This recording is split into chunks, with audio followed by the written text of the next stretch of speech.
I want to talk this morning about loneliness and what the Dharma has to say about it and how we think about it. And I want to start with a quote from Janet Fitch. She's not a Dharma person, she's actually a writer. But this quote I thought sort of captured the cultural attitude. Let's see, Dolores says she can't hear. Maybe she'll sign off and sign back on. Hi, fellas. So anyway, I want to start with a quote from Janet Fitch. She's a writer, not a Buddhist or a Dharma person, but it sort of captures, I thought, our cultural attitude about loneliness. And she says, loneliness is the human condition. Cultivate it. The way it tunnels into you allows your soul to grow. Never expect to outgrow loneliness. Never hope to find people who will understand you, someone to fill that space. An intelligent, sensitive person is the exception, the very great exception. If you expect to find people who will understand you, you will grow murderous with disappointment. The best you will ever do is to understand yourself, know what it is you want, and not let the cattle stand in your way, close quotes. You know, I found that a little pessimistic, and I'm not sure I agree with it, certainly not in terms of our community here. I think that, you know, it's something we can address, can talk about, and find a way to address it. So anyway, with that said, let's just agree that loneliness is not fun. You know, we're social creatures. Most of us seek the company of others. We've all been there. We've all experienced loneliness. It's a universal part of the human experience. And in its most extreme form, it can really be painful. It feels like it is abandonment. It feels like abandonment. You know, modern neuroscience has much to tell us about this experience of loneliness. It's been pretty extensively researched with functional MRI and other tools of neuroscience. And what was revealed that the human brain, which evolved to seek safety in numbers, you know, we've talked about that in terms of survival of our early ancestors, registers loneliness as a threat. Okay, the brain centers that monitor for danger, most specifically the amygdala, go into overdrive when we're isolated, triggering, you know, the fight or flight response, the stress hormones, and so forth. Our heart rate goes up, our blood pressure increases. You know, we really are in threat mode. You know, in other words, when we're consumed with the experience of loneliness, our bodies, as they always do, don't lie. They really reflect the experience. And, you know, we come into this world completely dependent on others for our survival, which is the root cause of a lifetime of loneliness, of the capacity to feel this. You know, it's why we have an aversion to being alone.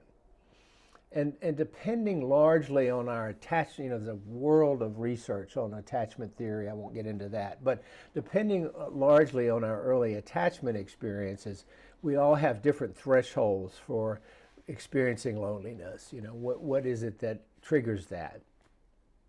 You know, in small doses, loneliness is like a hunger or a thirst. We can crave for connection. We can crave for companionship. It's really a healthy signal. It's a wake-up call that we're missing something, you know, that we need to seek out connection or companionship. But prolonged loneliness and isolation is just as damaging, not just to our mental health, but to our physical health. You know, it really does have an adverse effect on us. In my field of psychology, we define loneliness as the gap between the level of connectedness that we want and that level of connectedness that we have or have access to. So that gap in there is how we sort of functionally define loneliness in my field. And this is not the same thing as social isolation, okay? You know, social isolation is really a measure of our social contacts. Loneliness is a subjective feeling. You know, we feel it usually in our midsection.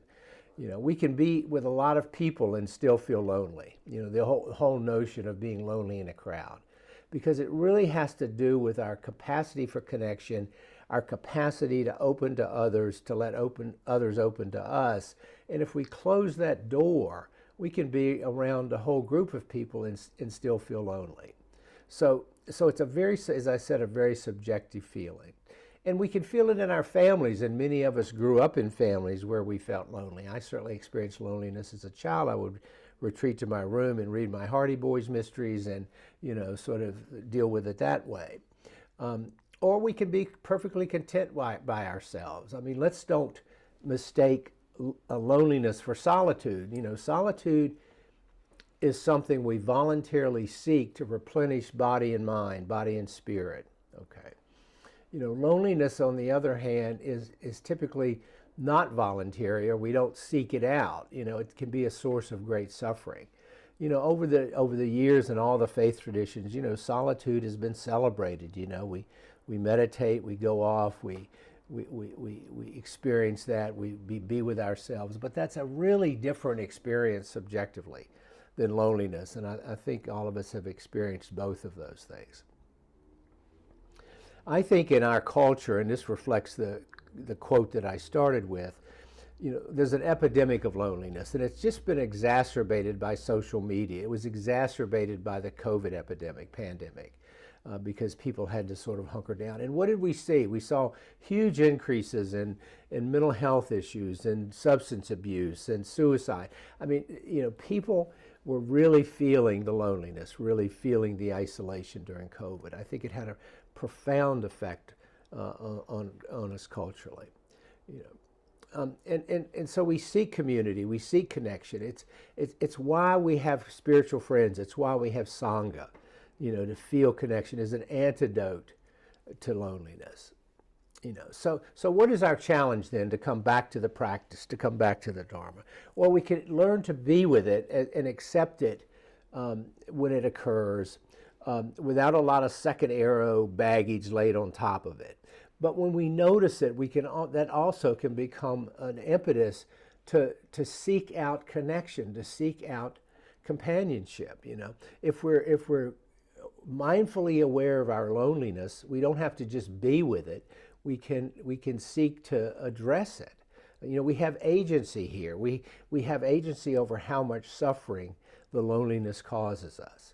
You know, and in addition, we can just see it as yet another experience which is impermanent. You know, it doesn't last forever.